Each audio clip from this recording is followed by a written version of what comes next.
Hello. If making money in movies is success in movies, then Robert Zemeckis is currently the most successful director in the world. His films, including the Back to the Future series and Who Framed Roger Rabbit, have earned over $1 billion at the box office. He's targeted the kids and hit the jackpot, reminding us that Hollywood is still the USA's second biggest manufacturing base. His latest film, Death Becomes Her, opens in Britain next month. It's a black comedy starring Goldie Hawn, Bruce Willis and Meryl Streep. Streep plays a fading actress, and we begin with her performing in a musical version of Sweet Bird of Youth. Virgin temptress, dream of others. Yes, it's me. Yes, it's me.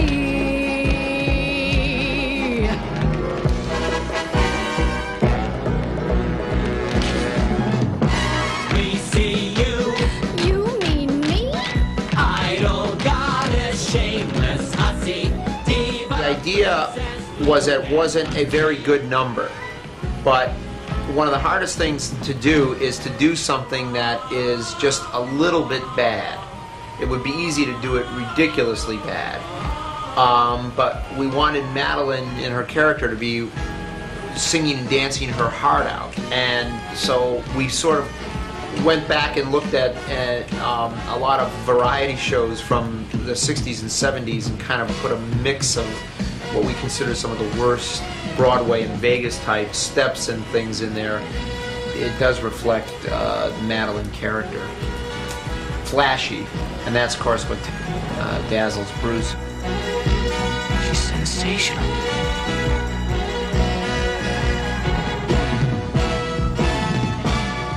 We wanted then the choreography to help move the camera back and forth and widen it out and things like that, so we kept the frame alive. And the other thing that makes the number a bit off, you know, puts it a bit off for the audience, is that all the dancers are just dancing their heart out, and some audiences we've shown the film to aren't really sure if this is a bad number or if it's just bad cinema, but most of them seem to get it. Your generation. That's me.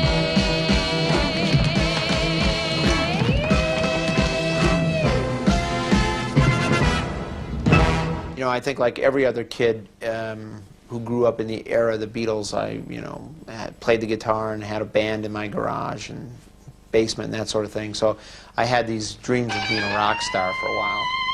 And television, I watched a lot of television. And I started fooling around with making movies with, my friends and my relatives and everyone in it. And then that just became more and more elaborate, and trying to sync up sound with it, and then on to doing some things with puppet animation and that sort of thing.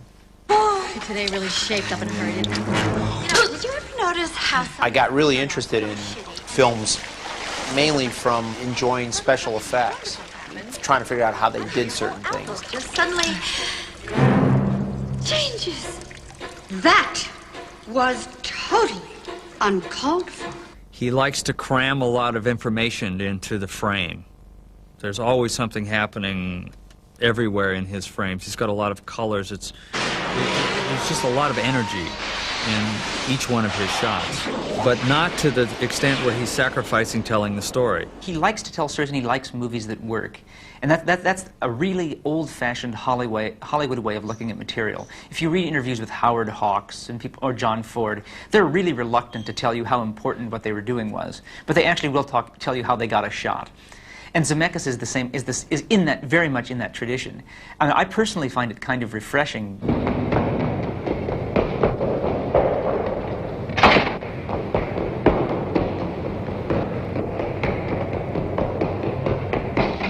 The Lift was a film that I did in film school. You had to make a film in black and white with no sync sound, 16 millimeter, no sync sound, and it can only be 8 minutes or shorter. And this frustrated a lot of film students because they wanted it to be sync sound, they wanted it to be longer. But I loved having those limitations, so I made a film, designed a story about a guy who is terrorized by this elevator in this Gothic apartment building, and it's just two characters. It's him in the elevator, and every time he tries to get to the elevator, it moves to another floor, and finally it kills him. What I like about the film is that it was pure cinema. And what it taught me more than anything was learning the form that you're working in and trying to, work from the inside of that form out. So writing something that accommodates the form rather than doing a half-baked idea. And that's why I'm involved in this TV show, Tales from the Crypt, because that's a chance to do the short film. I really enjoy working in that form. Something needs to be done about that fire. Have you got the poker? Yes.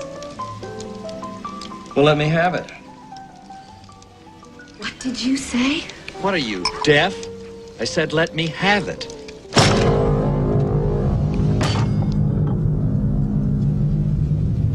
Merry Christmas, you son of a bitch.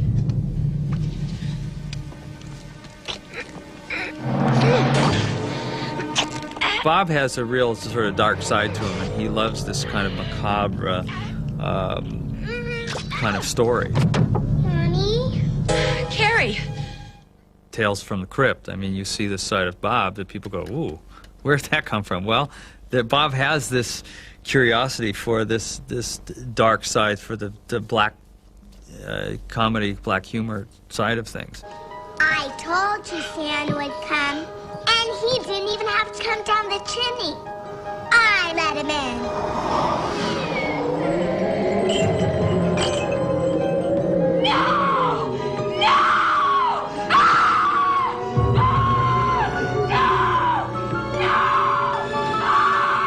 Naughty or nice? He's got this real fantasy, sort of very childlike, boyish side to him, and he's got this hard side, this edge, and when you put them together, you get Death Becomes Her.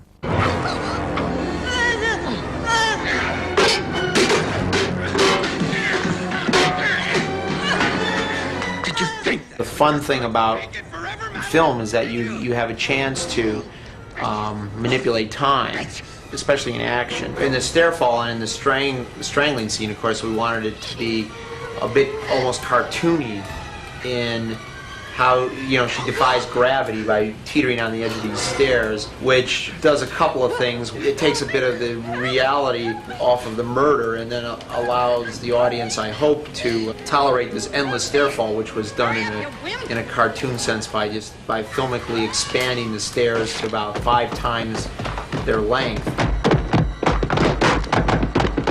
In the screenplay, the writer wrote, when she falls down the stairs, she hits every single stair. And that was a wonderful visual description of how the scene had to unfold. And the sound helps us feel every stair that she hits. Oh, boy. What a director looks for in a screenplay is things that can trigger images in his head. That, I think, is the key to writing action, because you can't really be too specific because it's always going to change. But if you can just inspire images in the director in the way that you describe action, that to me is very good writing. I met Bob Zemeckis at USC Film School in 1971 or 72, 71 I think it was. We were undergraduates in a largely graduate department, and therefore we had a common bond automatically because the department was about 70 or 80% graduate students, so all the undergraduates kind of kept together. There were all these graduate students talking about the auteur theory and Godard and all this stuff, and we were talking about James Bond and Clint Eastwood movies. So we discovered right away that we had a certain affinity towards each other. Well, it turned out that we both liked films that had, strong narrative stories and then had action in them. I mean, one of the films we found out that we both loved as kids was The Great Escape, and we had seen that film we each had it memorized. He was the only person in my life I'd ever met who also owned the soundtrack album from the movie The Great Escape. He wanted to be a director, I wanted to be a writer, and we both wanted to just get out of school and start making movies. None of this work your way up stuff. We just wanted to get out there and start doing it. We had a three-pronged attack plan. One was to write a feature film, because everyone said that's the way to crack into the business, and of course that turned out to be true. The second was to try and do a low-budget horror movie, which were very popular in those days. And then the third one had to do with Bob hanging around Universal, having heard the legend of Steven Spielberg, and the legend goes that Steven hung around Universal and found a vacant office and made everybody think that he belonged there and was a director under contract and got a directing gig. It's not exactly like that, but it's a good story. And I just hung around for the entire episode of a McCloud show, from beginning to end. And I saw them scrambling to write these scripts the weekend before it had to shoot, and so I suggested to Bob that maybe we could, write some of these, and we did. We wrote a episode of The Night Stalker. We sold that, and they produced that one. Writing was a real good way to get in, because everybody needs a script, and paper's cheap. Film is expensive. Well, these two fiends, these just maniacal kids, forced their way into my office. I think I was on the Goldwyn lot, and they said they were USC graduates. I thought they were imposters, and they forced their way up there. But they were so nuts that I had to keep them. I couldn't throw them out because they were just so completely crazed. What's your name? Stanley Dwowski. Polish, eh? What a coincidence. Rudy Polanski, how are you? Hey, I like that watch, Stan. Great shoes. Love them.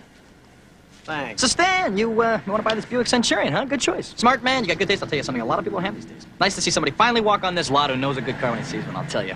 So, we read it up? Yeah, well, actually, I was just looking. Oh, hey, terrific. Terrific. That's what we're here for, Stan. Here you can look, browse, peek, touch, feel, taste, smell, do anything you want, take all the time you want. Nobody's going to pressure anybody around here, Stan. Matter of fact, we sort of formed a group, the three of us, and our motto was Civitas Sine Prudentia, which means a citizenry without prudence. Means basically social irresponsibility. And under the heading of social irresponsibility, we would sit there and talk about, like people today talk about political correctness. We would talk about the socially irresponsible merits of a film. Bob and I had cooked up this idea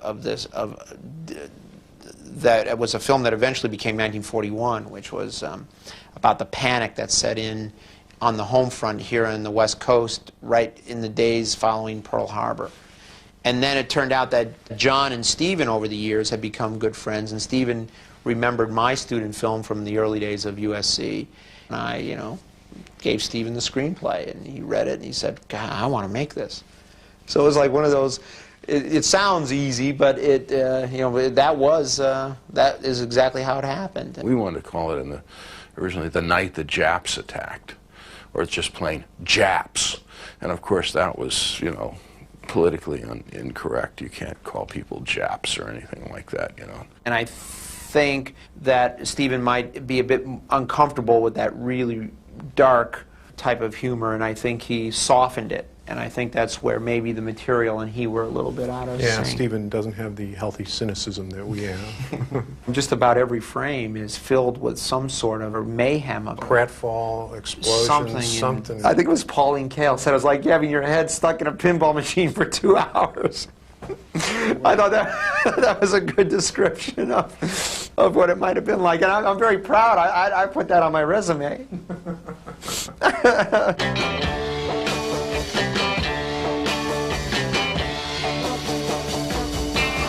Oh yeah, I'll tell you something. Bob was over at my apartment one night, and we pulled out the first Beatles album. And on the back of it, they had this whole description of all the insanity of Beatlemania. We came to the idea, wouldn't it be neat to do a movie about kids waiting in line to see the Beatles? And that little phrase, kids waiting in line to see the Beatles, was actually how we pitched the script to Warner Brothers. And we remembered we'd met two female producers, Alex Rose and Tamara Sayev. We said, well, this is would be an irresistible package for female producers to have a movie about girls waiting, trying to get in to see the Beatles. And that's who we took it to, and they got the idea instantly.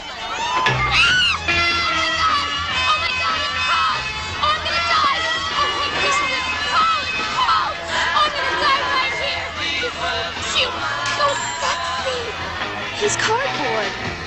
It's one of the most intricate screenplays we ever wrote. In that film, we did a very interesting thing. We do cards, 3x5 cards. We actually color-coded the cards for each character so that when we laid out the story in our cards, we could see immediately and graphically how long we'd been away from a particular character. So leaving characters at a point where it promised more story, and then picking them up where you understood where they have been was a very difficult thing to write when you do an ensemble film like that. The movie was eventually made at Universal, and it was the first time in the history of Universal Studios that the legal department said, this is a movie that should not be made because the Beatles are depicted in it, and the Beatles have enough money to sue Universal, and what if they don't like this movie? They could sue us. Don't make this movie. They actually said they have enough money to sue and win. So we actually had to storyboard out the Beatles sequences to show to the legal department the scene with Nancy Allen under the bed with the Beatles' legs and so forth. We had always described the movie as sort of a cross between American Graffiti and Ben-Hur. Ben-Hur in that you never saw Jesus' face, and we were never going to show the Beatles' face. Standing in them. Good idea. I remember not really knowing a way to judge pacing. I would sit there and watch the actors doing the scene, and I would be terrified and distraught that it wasn't working. You know, it was flat, and then I would go to dailies and then be incredibly relieved because something happens when it all gets translated into 2 dimensions. You know something though, Stan? I really think you ought to buy this Buick. I think you ought to buy it today, right now. You want to know why? Because this Buick is you. The color is you. Look at it. This is your car. Stanley Kowalski is Buick Centurion convertible. Now I know what you're thinking, Stan. You're thinking... I got more confident when I went and did used cars, more confident with the camera, more confident with my ability to edit, more confident in being able to deal with the actors. In this deal, well, the prestige alone of owning a Buick Centurion convertible can't be measured in terms of dollars and cents, am I right? The thing you never get comfortable with are all the external pressures that, you know, the studio exerts in different strange ways. With I Want to Hold Your Hand and Used Cars, we had absolutely sensational sneak previews, and we had these guys who were experts from the studio telling us, "Oh, these movies are going to be gigantic. These are so great. These are going to do so well," and they didn't. And you know, you learn the lesson that nobody knows what they're talking about. Nobody knows what they're doing. You know, we were 26, 27 years old when we made I Want to Hold Your Hand, and we thought, gee, that guy's the head of advertising. He must know what he's doing, and he didn't. He didn't have a clue. And we would deliver the film, and then everyone in marketing and advertising would look at us and say, so what do you want us to do? And we say, oh, so we have to do the advertising too, and we have to do the marketing. Oh, well, we didn't know. The movie comes out in 3 weeks. We'll work real hard now. So that's what we learned, is that you, unfortunately, you can't just be a filmmaker. Even the most powerful filmmaker is desperately afraid of having a financial failure because the business is ruled by bean counters, you know, and by boring bean counters at that, you know, who are arrogant, young punks, you know, and there ought to be an enormous bloodletting, a night of the long knives, in which everyone with a suit is hanged.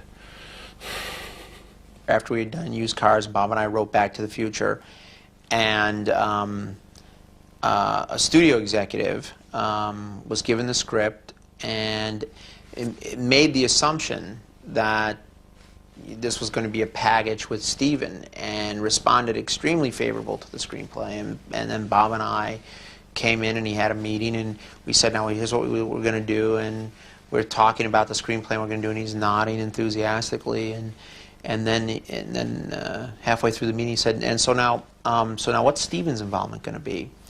And Bob and I said, well, he's not involved.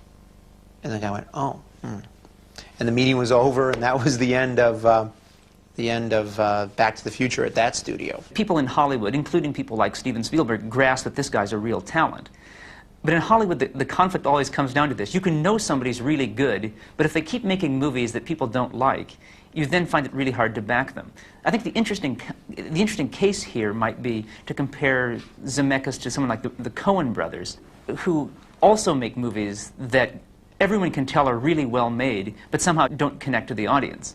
The interesting leap that Zemeckis made was to actually go from making movies that critics and other filmmakers could admire to making movies that connect with the mass audience, which is just about the hardest thing there is to do. It was for 3 years that I didn't direct, and then I was finally offered Romancing the Stone from Michael Douglas, and the screenplay was pretty crippled in its early stage, but I immediately knew what had to be done to kind of fix it. You got any valuables in that suitcase? No. Yes. All my clothes and things. You got an umbrella? No. You got a good pair of walking shoes? They're all like these.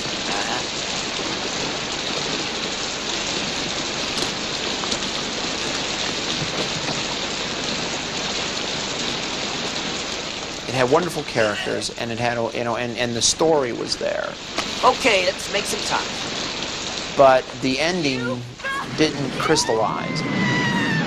Treasure films are, I think, very hard films to do because what starts the movie is greed, and that can't be rewarded at the end. So typically a treasure film has to end like Treasure of Sierra Madre. It has to sort of be tragic in a sense, and the treasure has to go back to nature or be blown in the wind or something. And so the dilemma was it's never satisfying for the characters to go on this trek and actually end up with the treasure. So I guess my main contribution to the screenplay was the sort of twist ending where you felt it ended like a typical treasure movie where the alligator got the stone. Thank you. And then in the bittersweet sense, Michael Douglas kisses the girl goodbye. And then the 80s ending was that after all these months, he actually hunted down the alligator and got the treasure back, and they all lived happily ever after. It changed the perception of Bob Zemeckis as a director. It said, here's a guy, here's a director who can direct movies that don't have anything to do with Steven Spielberg's involvement. He can direct actors, he can tell a good story, and he can make money. And now every studio in town was ready for Bob Zemeckis to make a movie for them. And the movie that he most wanted to make, of course, was Back to the Future. And we took it back to the one guy who had always believed in it, Steven Spielberg. The studio executives that passed on it said that they liked the script, that they just didn't think that sweetness was something that was box office or time travel was box office. So it wasn't that this script is terrible, it was this script is good, but it's not commercial. The thing I'm the most proud of Back to the Future is the screenplay. That's my favorite screenplay that Bob and I wrote, and I feel it's the most intricate and most interesting, and it reminds me of a great old Billy Wilder type screenplay where everything is there, every single frame of film, every line of dialogue is advancing plot or character, and that's what I always loved, and that's what I had always hoped to do. I happened upon my father's high school yearbook, and I was thumbing through it. My father went to the same high school that I did, and he was the president of his graduating class. And I looked at this picture of this guy wearing this tie, and he was my father, and he looked like one of these political jerks that I went to school with, and I wondered to myself, gee, I wonder if I'd have gone to high school with my father, would I have been friends with him, or would I have had nothing to do with him?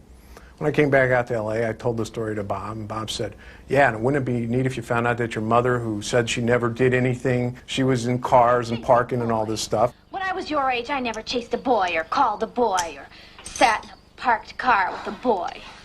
We just got going on this idea of meeting your parents as a teenager and interrelating with them.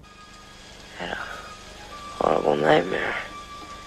Dreamed that I went back in time. It was terrible. Well, safe and sound now, back in good old 1955. 1955?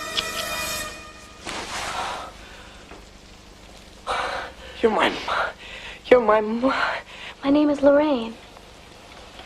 Lorraine Baines? Yeah. But you're so thin. When all of these things are set up at the beginning, you're going, well, why are they telling me this story about this family that's kind of dysfunctional and they aren't getting along, and why am I seeing this stuff that is kind of uninteresting? And then suddenly, after an hour, things are starting to be paid off one by one by one, and the jokes get bigger and bigger and bigger. And that's what's exciting, when the audience can put together, oh, that's why it is. That's why they showed me this, and I'm figuring it out. I've never seen purple underwear before, Calvin. Calvin, why do you keep calling me Calvin? Well, that is your name, isn't it? Calvin Klein? It's written all over your underwear. The kid has to go back in time in a time machine. Where's this time machine going to come from? We don't want it to be the Department of Defense's time machine, because that opens up a whole bunch of stuff that we don't want to deal with. We don't want it to be a dream. Yeah, exactly. It's not a wish. It's not a genie that does it. It's got to be a time machine, and who would invent a time machine? And American folklore is full of the idea of the crackpot inventor in his garage, and it's Doc Brown. Wait a minute, Doc. Are you telling me that you built a time machine? Out of a DeLorean? The way I see it, if you're gonna build a time machine into a car, why not do it with some style? Besides, the stainless steel construction made the flux dispersal. Look out!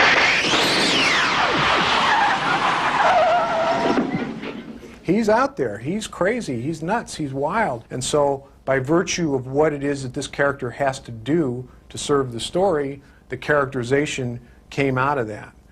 The same thing is true to a large extent with Marty McFly. How do you take like a hip teen kid from the 80s and have him have a relationship with this character? And that was, we struggled with that until we came up with the idea of the amplifier, which actually, in that image of this giant loud amplifier, it's the one element that made it very easy in one image to understand why the two characters were together. Marty appreciated the Doc, and Doc appreciated, Doc saw value in having an amplifier that could do this. For whatever reason, we don't know, but at least we understood then the connection and the sort of and the friendship between the two.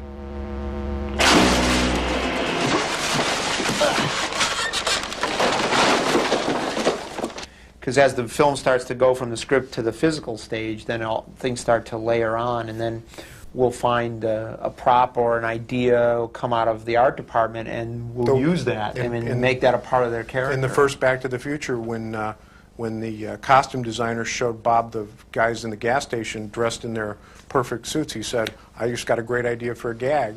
And he thought of the gag to have the four guys come out and service the car and contrast it with the you serve yourself gas station of today.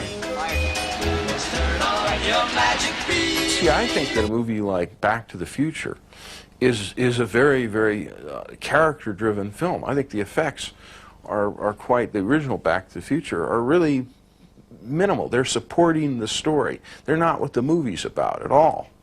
And what's wonderful is the ideas in Back to the Future. We couldn't get a speck of publicity on this film to save our life. Everyone just considered it to be some silly teen high school movie, and when we tried to explain the story in a press blurb or something, it sounded like a movie that you didn't want to go see, and it was considered a film in trouble, and it was going to get killed in the summer against the sequels that were coming out, and these other high-profile films, and it just literally burst on the scene.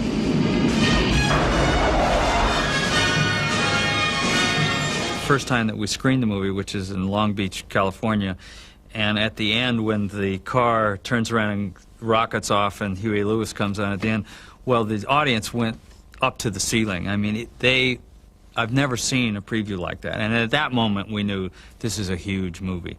Because that kind of response I'd only seen once before, and that was in E.T.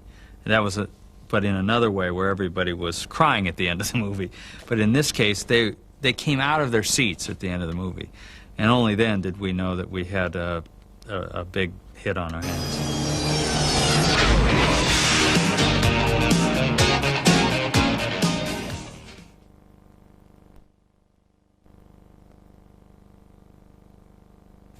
Mark, action!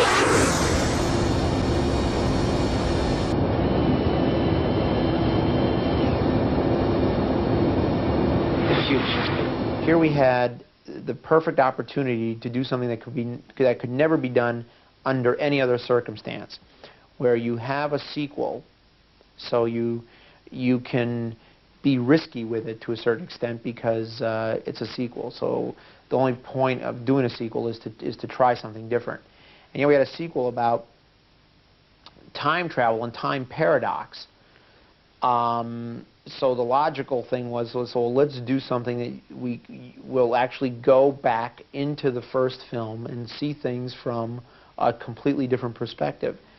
And that's illustrated the best in the film when Marty goes back and witnesses the moment that his father punched Biff at the high school, and he's there duplicated, and he's watching it from a whole different perspective, and all the most complicated Back to the Future time paradox themes are like wrapped up in that section of the film. Talk about deja vu. I think Back to the Future 2 may be the most successful formalist film ever made. The whole joke of it and all the wit of it is actually watching the juxtaposition of basically a sequel over the film that preceded it, which is actually a very self-referential kind of filmmaking, and really, if someone like Godard or some European heavy had done it, everyone would have thought how brilliant. But this was actually done in basically in a mass market Hollywood film. The studio didn't really give us a hard time, and we weren't showing the early drafts to the studio anyway. That was one of the advantages of writing a sequel to one of the most successful movies of all time. When anybody ever asked a question, we could arrogantly say, "Are you going to tell us that you know more about making a Back to the Future movie than we do?" And they say, no, you guys know what you're doing with Back to the Future. So there was a level of pressure that wasn't there in the development process. So that's why we were always tied to the trilogy, because we knew in our hearts that the third installment was going to be the one where we were liberated. But we needed an entire movie to get rid of the clutter and get us back into the track in the same tone and vein as the first one. Well, I always felt it was the only way we would ever get a chance now to do a Western, because the genre seems to not have much life in it, if any life at all. And yeah, and it was great. It'd be fun to do this. I mean, we just said, well, let's go back to the very beginning of Hill Valley. Hill Valley is a character in the stories, just as the human characters are. So let's see the beginning of the clock tower. Let's see all this kind of stuff, and it just gave us a chance to go wild with these great Western archetypes. What's your name, dude? Mark Eastwood. Clint Eastwood. What kind of stupid name is that? Our perception of the West is only through Western movies, because there was nothing to record it, actually. So I think there's a part of every film director, I really believe this, who wishes he could do a Western. And I think it's interesting to watch, because a lot of films that filmmakers make are actually Westerns. Star Wars is a Western, in my opinion. Just takes place in space. Come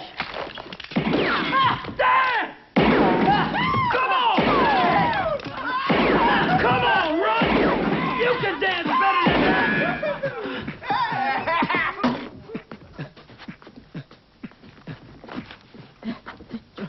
It's not mine. Shit.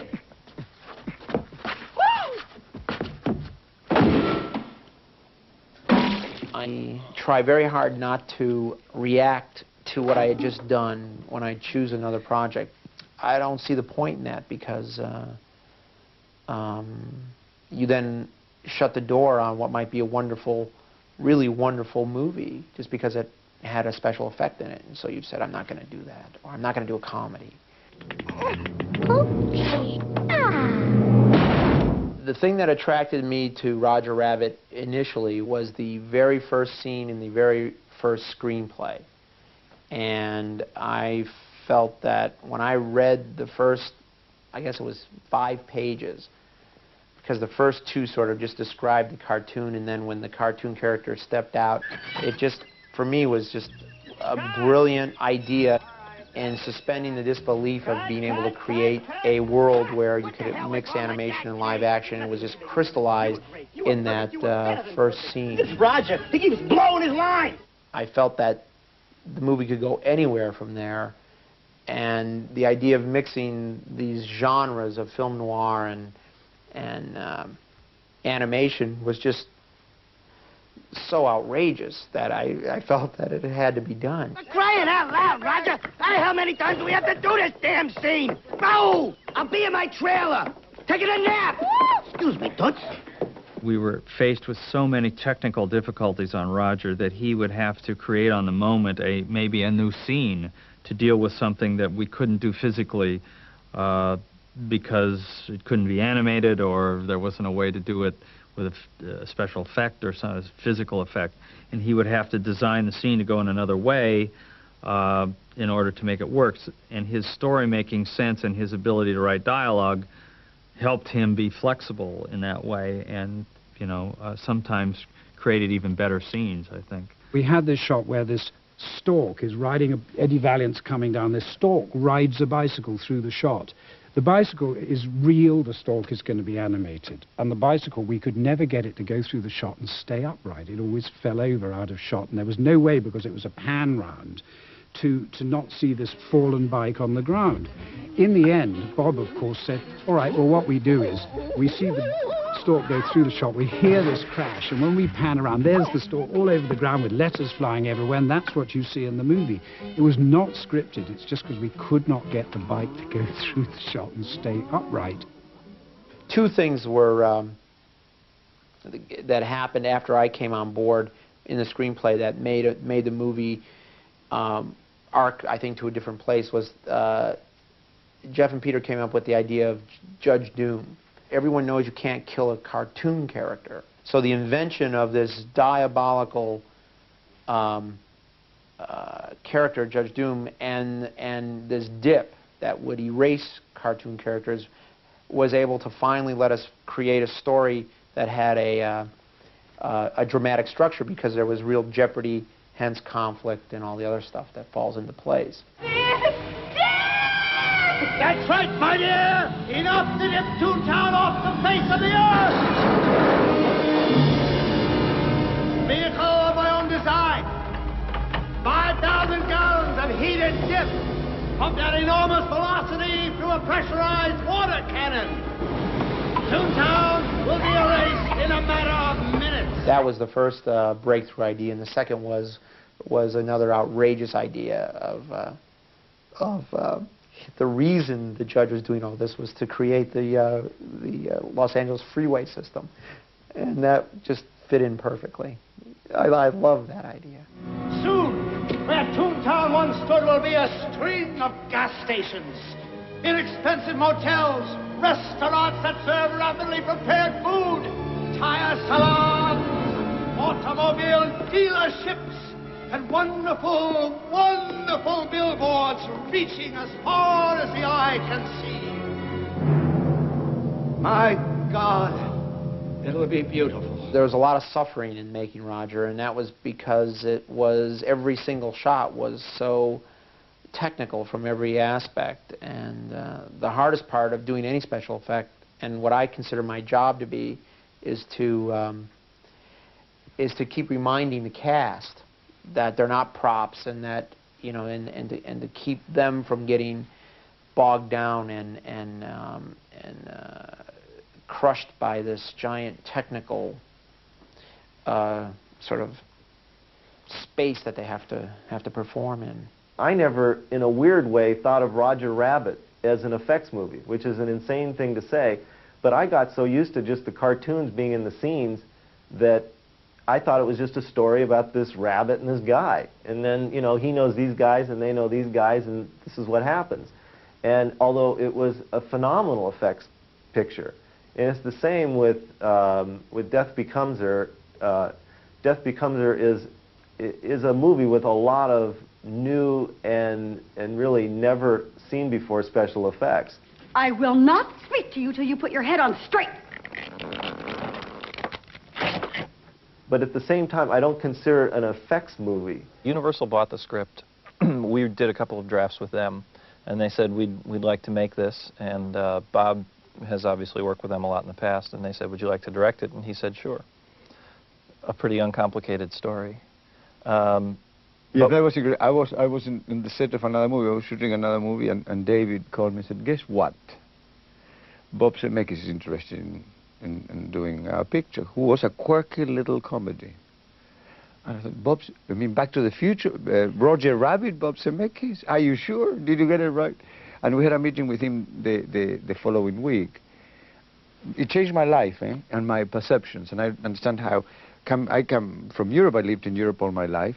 How wrong the misperception we have of the studio system of Hollywood, of people, how the people work here. It seems that films with special effects and sort of elaborate style tend to always be about some kid who's got to go on an adventure, or like an Indiana Jones type of film, which are great. But this one had those elements, and it had this incredibly dark theme. I thought, what a wonderful idea to try and blend these elements. Now, I don't know if it's going to work or not, but that was the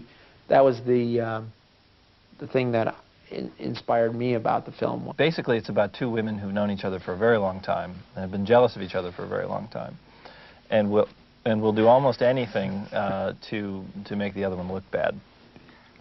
What it's really about is vanity and pride and the obsession with one's appearance that seems particularly prevalent here in Los Angeles. But the thing that drives it is the feud between these two women.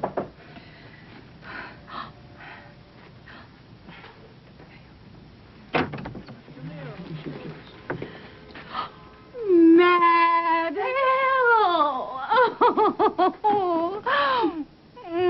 I don't believe it. Well, how are you? So long. I know. Don't you dare say how long. Matt, I'd like you to meet Dr. Ernest Menville, my fiance. You were just wonderful. Ernest Menville, Dr. Ernest Menville, the plastic surgeon? Yes, you were so terrific. Well, Ernest is quite a fan. Well, I've read all about dance you. number, boy, oh boy, that. I can't believe I'm meeting He you. never told me he had such a Madeline Ashton thing. Well, we're both huge fans. Well, I'm sure he doesn't have a thing. Do you? The knee-jerk reaction to anyone, if you said, how would you like to live forever? Everyone goes, well, of course. And no one ever really thinks of the consequences if they were ever actually granted that wish. And it's kind of like an old Twilight Zone episode, kind of a dark fables that dealt with black magic, science fiction, that sort of thing.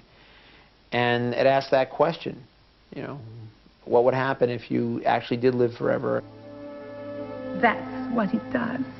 It stops the aging process dead in its tracks and forces it into retreat. Drink that potion, and you'll never grow even one day older. Don't drink it, and continue to watch yourself rot. How much is it? What I wanted to do in the film is just start with casting everybody against type, just to immediately create the feel and the tone of it not being conventional.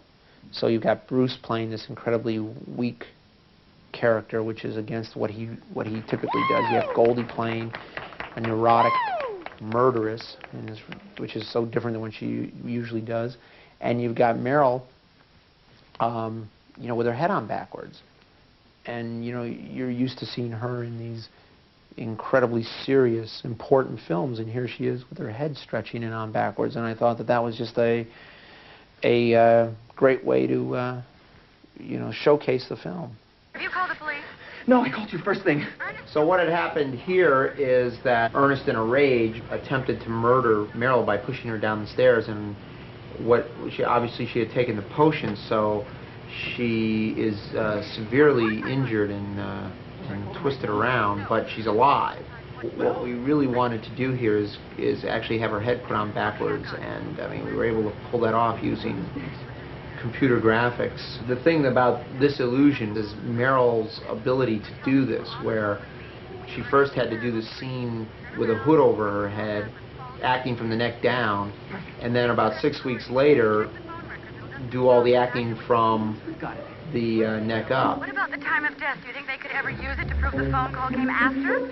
No, it's very difficult to determine time of death within a few hours. It's not really an exact science. Ernest. It's not an exact... Ernest. Ernest! You pushed me down the stairs. This is Meryl Streep. And at this point, what she has is a slight problem because her head is on backwards. As you can see, if I turn it sideways maybe, give you a better idea. This was a sculpture done by Kevin Haney, who did the makeups on the show. And this bust was created to give to us to scan into the computer using lasers, which basically read the outside of this sculpture here, 360 degrees this way, every possible little speck on here. That information is digitized and put into the computer. The laser shines a straight line down one side, and then a camera at an angle reads the profile of the edge. So if I have a light coming on my face over here, and you shoot it over here, you can see the contour of the line, and then you just rotate the model all the way around, and you get different contour lines. Then this is translated into a computer model like this one right here. But once you get the lines in, then you can manipulate you actually animate it the way you want to, right?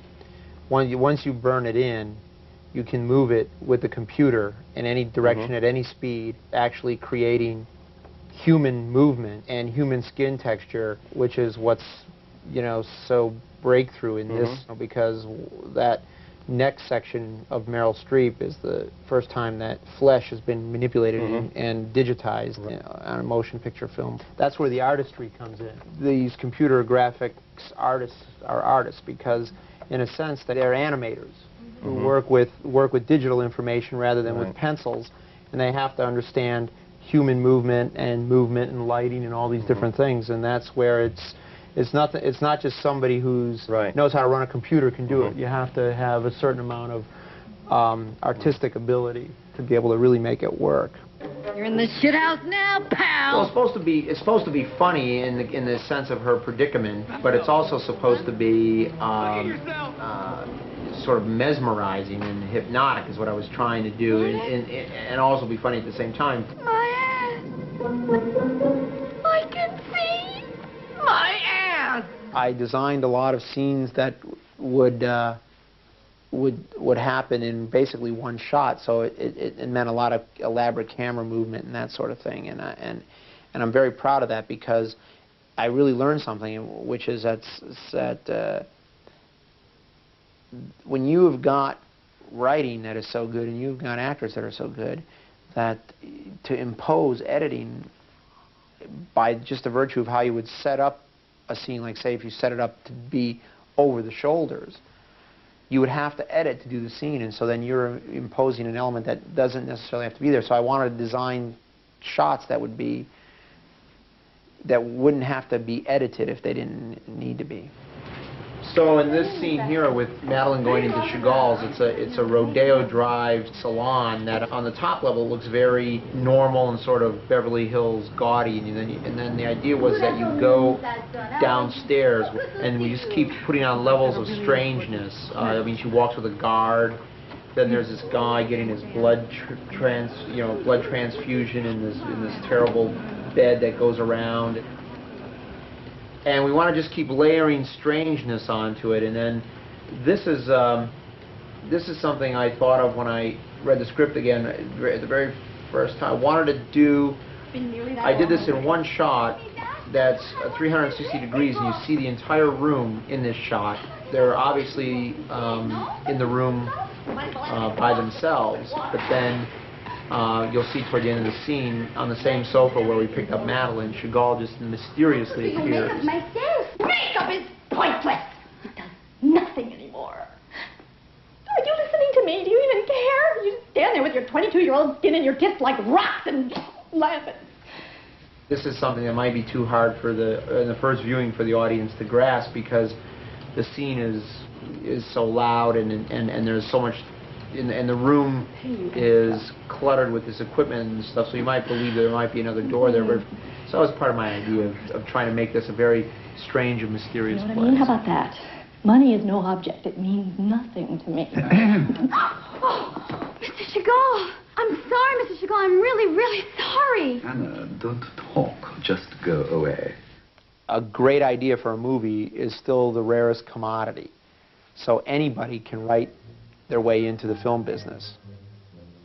What I like to do in films is make them dense and complicated, and hopefully not so dense and so complicated, so that they can work on a broad level. But then if someone has got a love and an ability to see sort of film subtlety, then there's something in them that something for them that they can enjoy as well.